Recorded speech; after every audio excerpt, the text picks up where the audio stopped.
Like, that's really kind of what you did. So I got in a lot of trouble and I could burn a lot of stuff. So I define that as a churchianity movement. Because as long as I was at church, I thought I was good. And so I did that for a long time. I was part of the youth groups. I grew up in the church, thought I knew my stuff. I was the first kid to like memorize the New Testament. Not like the whole thing, but like the books. Because I got paid $10 to do it, so I thought it was pretty tough. And so like that was kind of what you did. And so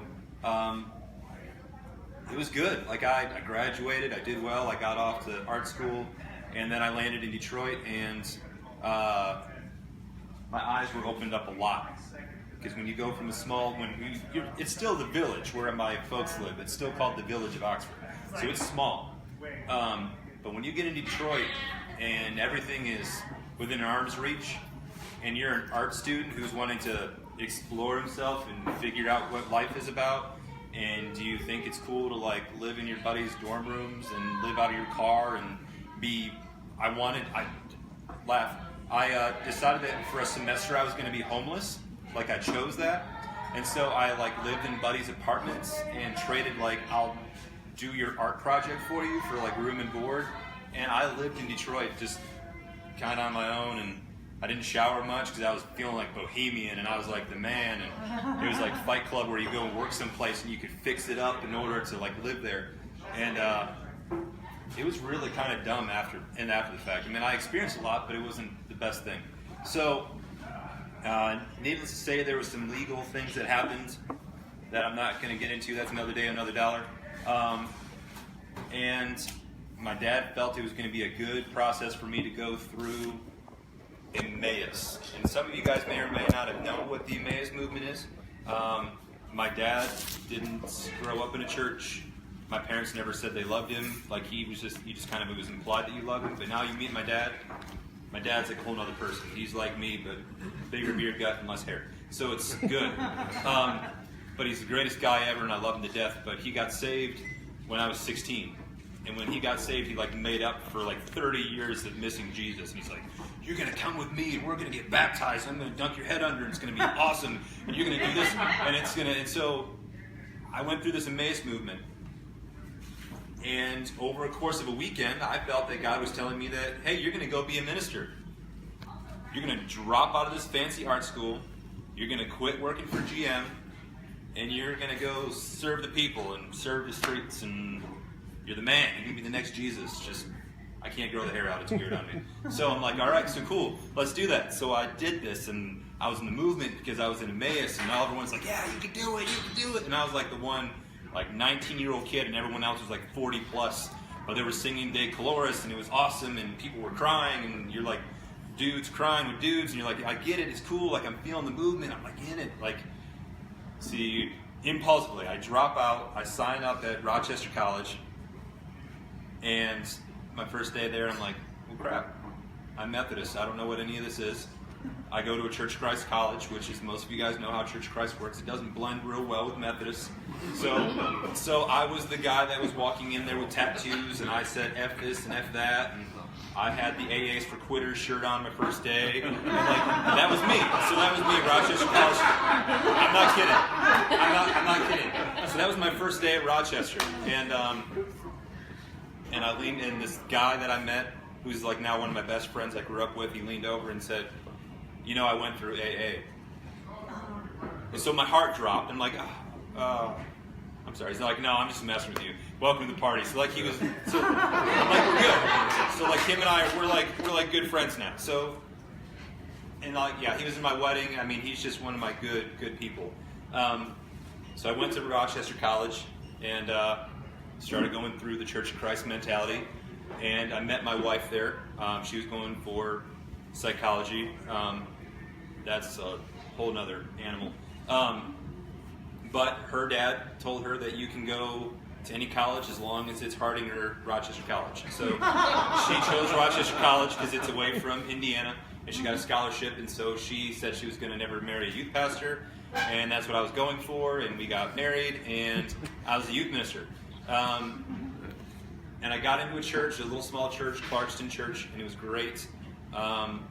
And I got into it for about 3 months. I did a mission trip to Australia. I got back, and of course, like when you're there and you're drinking the Kool-Aid and you're like, Australia is amazing, I never want to leave. Like, it was great, except for the fact that I had to come home, and I realized that I really hated the politics of church because it sucks. It really does. And I'm not trying to be negative about that, but the reality is when you walk into a church and you think more about, I've got to go to this meeting, or I've got to talk to this kid's mom because he was making a face at me, or should I watch this movie before my youth group does, and then all of a sudden church becomes a job. And it's not an experience anymore. It's not a movement. It's not something that it was like part of my checkoff list. I've got to watch the Cowboys lose, I've got to watch this, I've got to attend church. Yeah, I got plugs. I'm from Detroit, so you guys got nothing. My team's horrible. So it started becoming just a routine thing. So lo and behold, I decided to tell my wife that I was going to stop doing church again, and I was going to go back to the art thing again, because that's where I feel like I was supposed to go.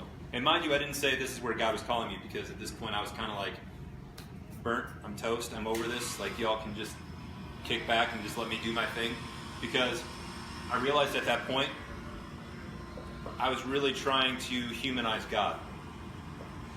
Have you ever got to that point in your life where you feel like, I've got this, you don't need to worry about this, I've got it, I'm going to cover it, I'm going to take care of me, like I can shave my own beard, and I can get my kids dressed. That's not God dressing my kids, that's me dressing my kids. And I've got my job, and that's my bills, and God's not paying those bills, I am. And so you try to humanize him, and you try to say, like, you're not doing anything for me because I'm doing it all myself. And then we get to that point where we try to rationalize and we humanize God by putting him in this little box and saying, okay, you've got arms and legs, and you've got fingers, and you've got hair, and you've got emotion, and I can tell you to shove off, and you're going to. And then you put them in this box, and you try to keep them as small as you can, and you put them in your pocket, and you're like, I got this, and I'll pull you out when I need you. Right? So you get to that point. That's where I was at this point. I said, I'm going to leave you. I don't need you. I'm going to go back to art school because that's where I'm supposed to be. And we're just going to roll. So we have a newborn who's a preemie, and he's real exciting. If any of you know him, Tilden is he's fun. I love him to death. I really do. He's like my little clone, but he's just like me. So I love him. So I'm at art school, I'm painting, I'm doing my stuff, I'm like really in the zone, I'm like elbows up in paint, and I realize that I'm not providing anything outside of like a fast food part-time job, and that's kind of what I'm doing because that's what the artist does, you know, it's like I'm an artist, and then people say, well, what do you really do? Well, I work at blah, blah, blah. Because that's really what art is. It's like, I'm an artist, I'm going to change the world as soon as I get off my shift. And so you do that. And so I got done with art school, I loved it. Never really found a good placement in it, so I started working in restaurants, and then the economy hit in 2008. House folded up. I was like upside down. The house that we bought for $200,000, I think the bank sold it for 40. Like it was just a train wreck. And we kept looking for my wife, trying to get her a job down here because she's like got a degree and she's smart and I'm like a doorknob, and so we're like, we could get her someplace and then I can just plug in wherever. Like I can work at home or I can work at McDonald's because that's just kind of who I am. I don't really have any pride when it comes to work as long as I'm giving money back to my family. That's where I kind of draw my line. So we're there, and it got to the point where we just kind of started praying again, and she's diligent to try and convince me to do it, and I wasn't listening. But anyway, we got a buddy of hers down here that found me a job, and so I moved down here. And it's great because it's an engineering job, which is what I have an education in, and it's working in Texas, which is hot, but it's awesome. And so I'm working out building pump jacks, which is really great because I feel like super Texan building pump jacks in Abilene in 120-degree heat. So it's amazing, but it's a job, and it's what I got. And then they decided that they're going to be really American, and they're going to outsource my job to China because that's where their gear boxes get made. So I'm like, awesome. Happy 4th of July. You don't have a job, and by this time, baby number 2 is on the way, which also, by the way, is preemie. And really small and in a NICU, which means NICUs mean a lot of money. So I'm like sweating bullets, which I can't sweat because it's hot outside. So I'm just bullets, and it's bad. And so I don't know what to do, so I wound up getting into finding a job at Burger King of all places. They moved me into into management. I get fast-tracked into becoming an area manager, and while I'm in the middle of working in a restaurant, I decide that it's a smart time to have a stroke, and I get shipped off to Hendricks Hospital, and they say, well, you don't know what's going on with you. It's a whole bunch of mess, so we're going to send you over to Ayers Hospital while my wife's at home with the little babies, and it's great, and so it's amazing. So while I'm at home, I'm sitting there, and I'm kind of a vegetable, and I'm like strokey face, and so I'm like sitting here on my side, and I can't talk, and I can't move my arm, and my kids have got to climb up on my one side because I can't hold them, and that's really hard when you're a dad, and you're supposed to be the provider, you're like the man, and your wife's busting your chops to get her end carried as well as take care of you. Like, she's literally walking me down to help me take a shower because I can't do that. It's really, really hard as a human being to have that, let alone as being a guy who I was raised the way I was, is I provide. And I had to find some way to do it.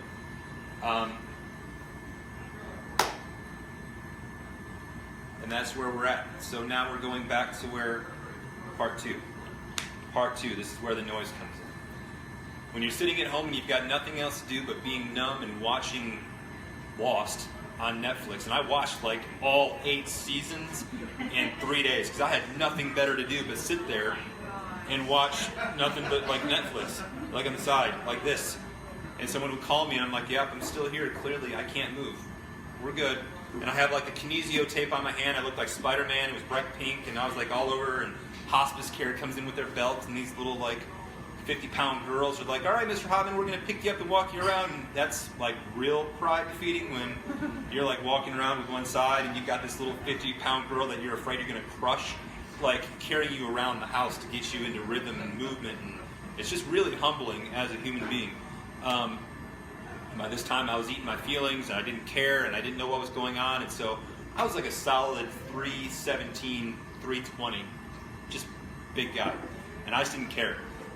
And one day I was sitting there, and the controller fell on the ground, and I couldn't get it, and I was home by myself at this point, and the hospice care had just left. My wife was at work, and my kids were at, I think they were at daycare at that point, and I couldn't do anything, and I'm just looking at Netflix that says, do you still want to continue watching your show? And I'm like, yes, I want to, but I can't do anything because this is all I've got going on right now. And so I just stared there at this screen for like a half hour, and I didn't know what was going on.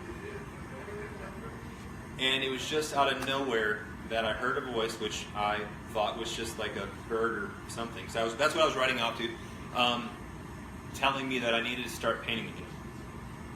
Okay. And I didn't know what that meant because I'm like, my right hand, this is my hands, this is my art hands. Side note, when we were in college, they had us insure our hands because they were our money makers, so I actually had to insure my hands. I don't have them anymore because that's stupid. But they did at the time. It was really cool. I felt really tough. I'm like, yeah, $5,000 a piece if my hand gets cut off, I give $5,000. And I think, like, that's stupid. So, anyway, so it's bad. But anyway, so it's what it is. Back to the two. I'm sitting there and I don't know what that means to paint. And I had a friend of mine from a re-engage group come up, and for people that have gone to attended Beltway, re-engage is a marriage program, and that's a whole nother day, a whole nother 12 beers. There was a reason why we were in re-engage at that moment, and we were trying to get things figured out. And my life group later just felt like, his name's Tom, and he said, I'm going to just come over and I'm going to talk to you. I have no reason for needing to. I'm just coming over and I'm going to talk to you. And this is like 20 minutes after I hear this, you need to start painting stuff. I'm like, all right, cool, fine, see you in a few. Bring me the controller. So I'm like, he comes into the house, he's got a key because he's like one of these good people. And he says, I don't know why, but Selena, his wife, said, I'm supposed to bring all this stuff with me. And it's a small bag of acrylic paints and a canvas.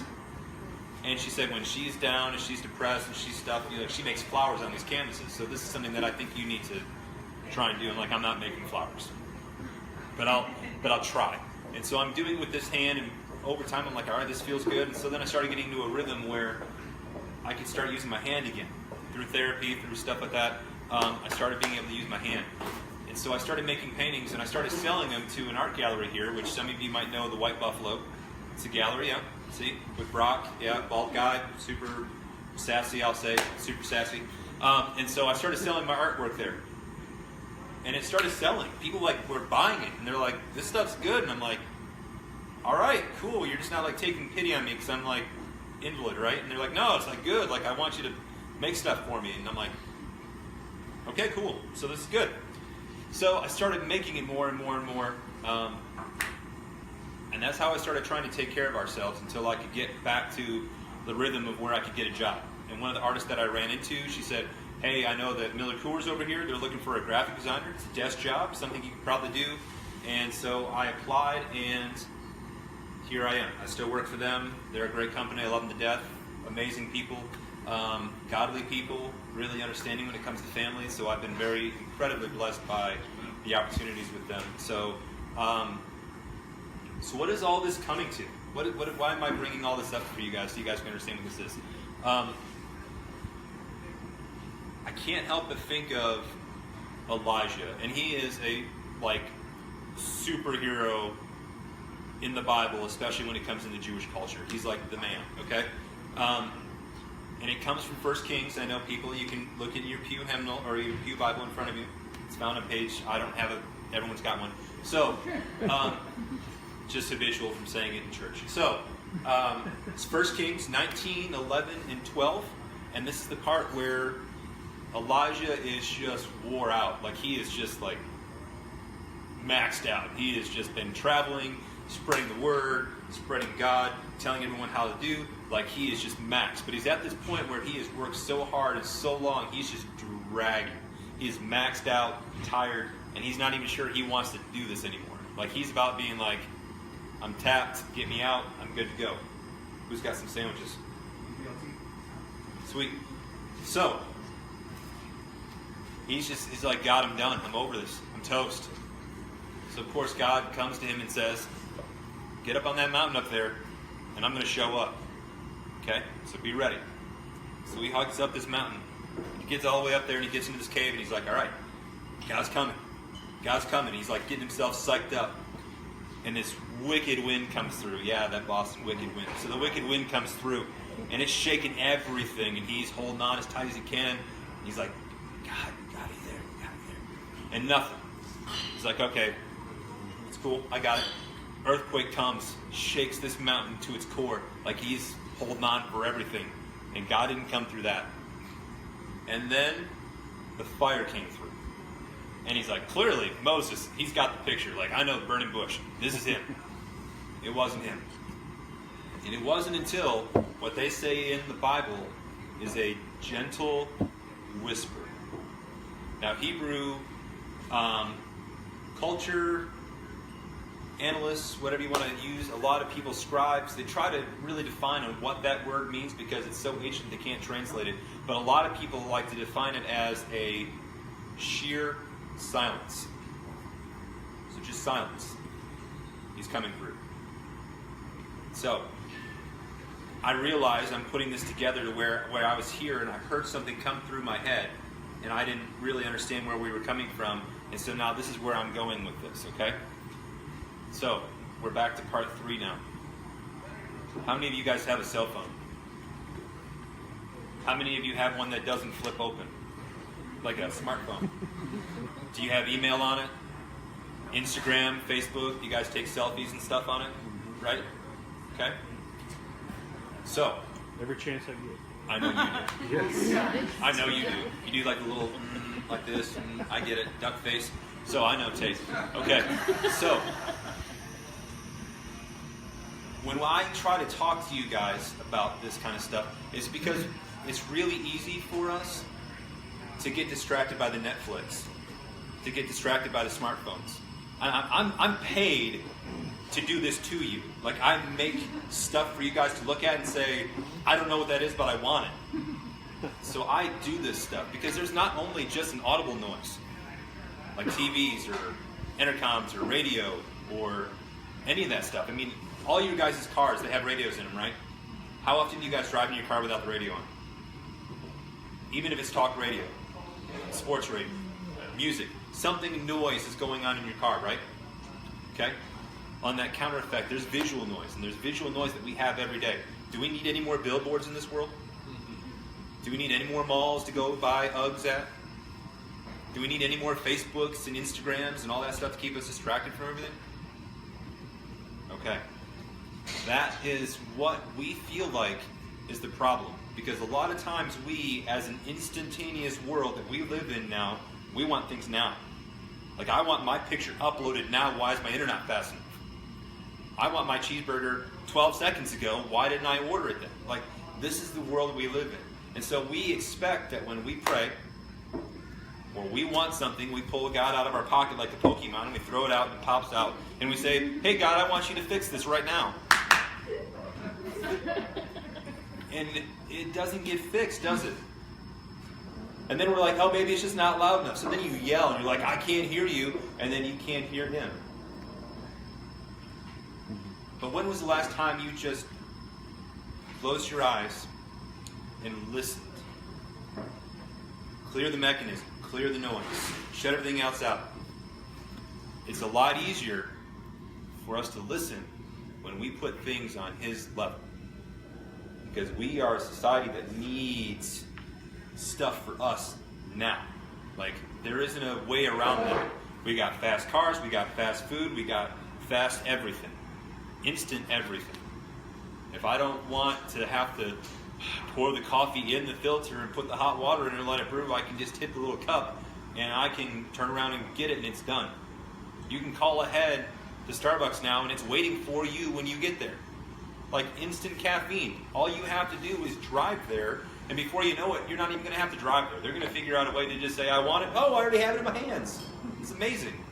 Because we become lazy and we become such a visual world that we expect a fire to come through, and that's God. Or wind to come through and rip down a tree, because that's what we need from God. And that's not where we're at. Okay? It even says it in the Bible. I'm going to pull out a couple more references for you. In Habakkuk 2:20, it says, let all the earth be silent before him. And in Deuteronomy 27:9, it says, be silent, Israel, and listen. You now have become the people of your Lord God. It tells you this. There's actually 84 references in the Old Testament alone that say, listen, silent, be still, silence. They don't say shut up, but they might as well. Because they're pretty much telling you, chill out. God's got this. He's listening for you. Okay? So, I realized this this isn't like a thing I've been preaching my whole life.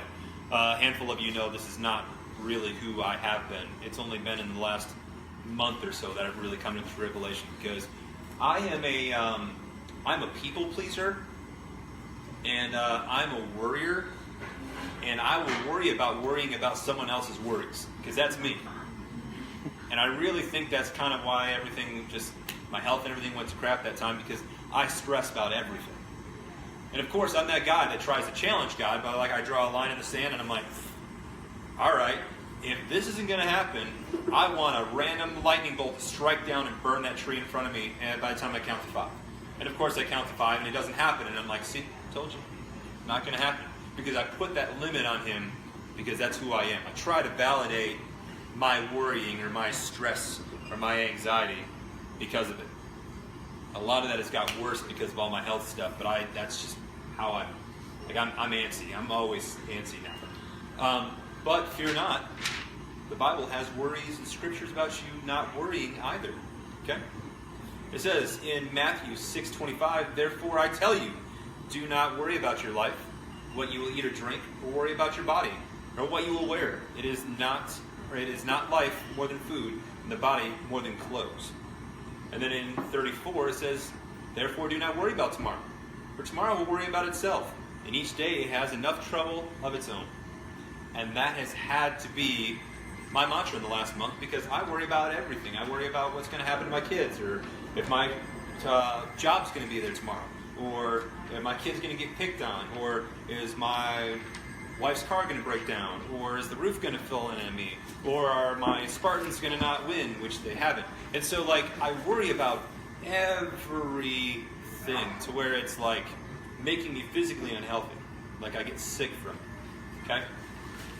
But I have to understand, and I've got to put things off in perspective and tell myself, and this can go for you guys as well, that you need to let go of these things. Because when we have become such an instantaneous world, God doesn't work on that speed. He doesn't work for you individually. He doesn't say, hey, I'm here to help you only. I'm going to push these up. I'm only here for you. He's got his hands full. There's a couple billion people in the world. So, you've got to understand that we live in a society that wants so much, so fast, all the time.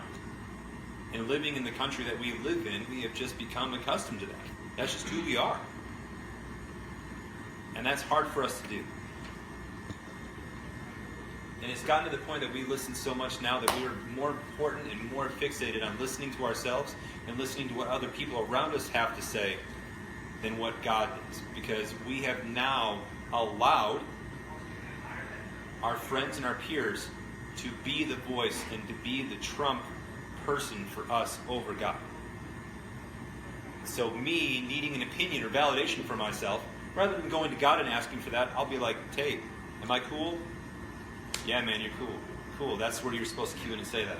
So, anyway, so I get that validation from my peers. Why? Because it's a lot easier for me to talk than it is for me to listen. And that's what we have become.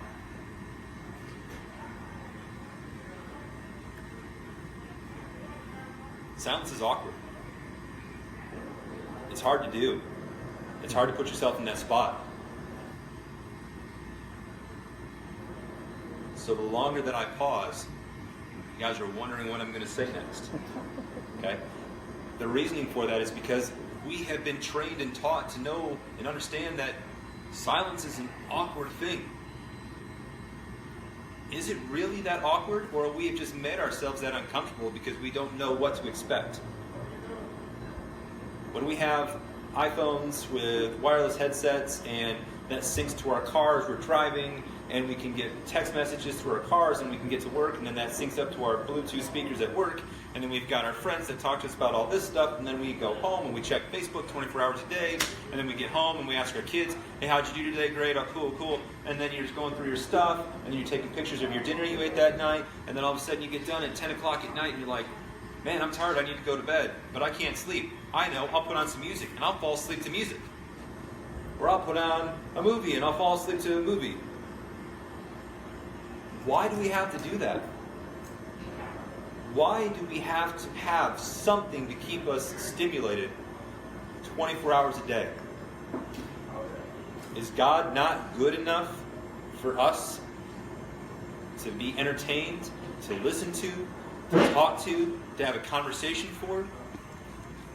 Or have we given him the one opportunity and we said, I'm listening, oh wait, you're too late, I didn't hear you, and then you move off to something else? Why is silence so difficult? Ancient Hebrews used to have a phrase when someone passed, and you would go over to their house and you would take care of their family. And you wouldn't bring them food, you wouldn't bring them drinks, you wouldn't bring them conversation. You would just walk into their house and you would sit down on the floor and you'd look across from them and just listen. It's called sitting Shiva. And it's a practice where you just sit there and you just listen to the person. You don't talk, you don't engage, you just are there to be warm, to be inviting, and to be there. And if that person wants to talk, they can talk. If that person wants to cry, they can cry. If that person wants to do nothing but just stare back at you, that's what you did. The silence is what the healing was. We have come so far from that you have to call or text or Facebook your friend and say, how you doing? And that's about as far as it goes. I don't keep a large profile of people on my Facebook for a reason, because I don't need to talk to my buddy Kyle Bush from 1999 when we played like one Frisbee golf game together in Cub Scouts. Like, I don't need to talk to him. He's not a relevant person in my life. I keep a small group of people that are relevant to me. And that's not even enough, because I can tell you right now, out of the 130-ish people that I have on my Facebook, actually I probably have more than that, but the point is, I maybe talk to 3 or 4 of them a month. And that's my fault. That's my fail, because I haven't reached out to those people to have that connection with anymore. 99% of my phone calls are related to work. I have to call someone because I have to get this done, or I've got to be at this meeting, or I've got to do this and this and this to be at this thing. So am I a person that is prepared to listen in the still silence for God when I've got 12 meetings to go to, and then a committee meeting tomorrow night, and I'm here tonight, and then I've got this thing going on Friday, and then 2 more events happening on Saturday, and then I've got 3 friends coming over after church on Sunday, and we're watching WrestleMania on Sunday night. Woo, I like WrestleMania. I'm good with that one. So, you get to a point where you fill your lives up with so much activity that you don't have an opportunity to listen. Is this because you're afraid of hearing what he's going to tell you? Is this fear that you just don't like being in the silence? I know that there are people that love music, and I get it. I play music in my house as much as I can, and I love watching my kids dance around and sing. But I also need to know that there's a time for me to have silence, to listen to what God is telling me to do. And it took me having a stroke, being at my house, all by myself, with a Netflix controller on the ground, looking at the stupid, "Are you still watching?" for me to finally hear he was trying to get my attention this whole time. This whole time. And I was ignoring it, intentionally. Because it was easier to hear what other people had to say. "Oh man, I love you, you're so great," or "Man, you need to get better at that," or "Man, I love it. Come on down to Texas," whatever. The point is that I was too fixated on what everyone else was telling me, because I'm a people person. I'm a people pleaser. I need to make sure that people approve of what I need to do and who I am. So tonight, I have a challenge for you guys. And I don't expect a call or a text, because most of you guys don't have my number, and it's cool. I'm working harder, me personally, I'm working harder on trying to call people and talk to people face to face, because text messages are just cold, and Facebook's like even colder, and they're probably stealing your stuff now, let's be honest. So it's just where we're at. I'm trying to do my best to be more of a people person, a more face to face person, because this is really who I am. Who's talking right now? That's really who I am. I'm sarcastic, and I'm moody, and I get off on tangents, and I'm an art guy that loves to drink beer, and now I'm a very godly person now. But I'll be the first to tell you that I wrestle with it every day. My faith is not something that's easy. I question it, I challenge it every day. That's what God wants you to do. He wants you to question and challenge it. Not deny it, but challenge it. Push it forward. Grow, evolve, make yourself a stronger person in faith. And if you can't hear him, maybe you just need to shut some stuff down. Because he's talking at the same level he's always talked at. You're just not listening. So my challenge for you guys tonight is to be social and visit, talk to someone. If you don't know someone else in this room, go up and say hi. Make friends. If you want to sit Shiva up here, I got you. Go up on here and have a seat. But my challenge tonight is, when you guys leave, go home with no radio. Don't close your eyes. Please don't do it. Unless let me get a head start. But no radio. Just listen.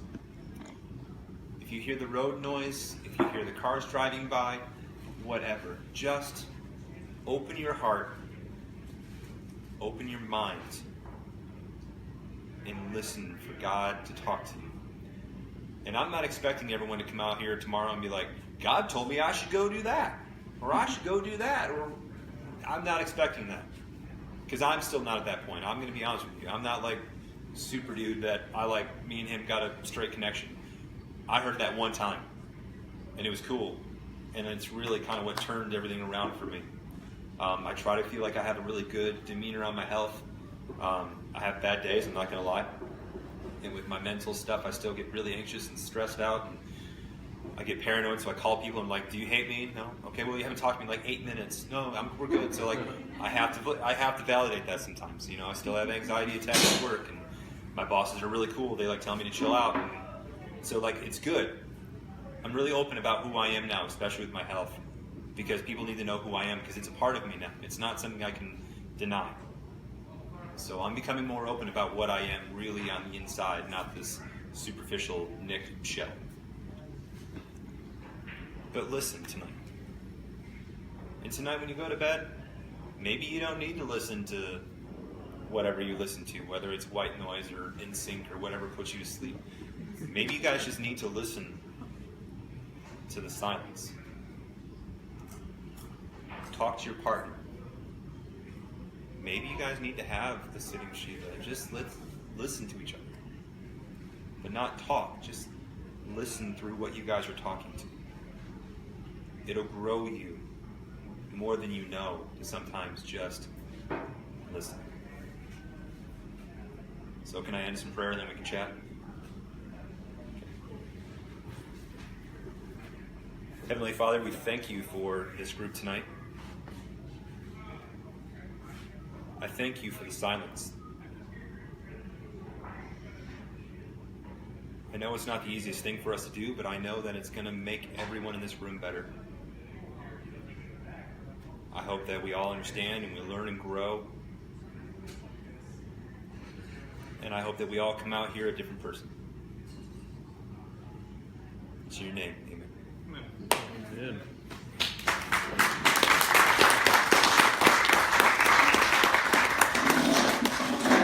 It's a mingle.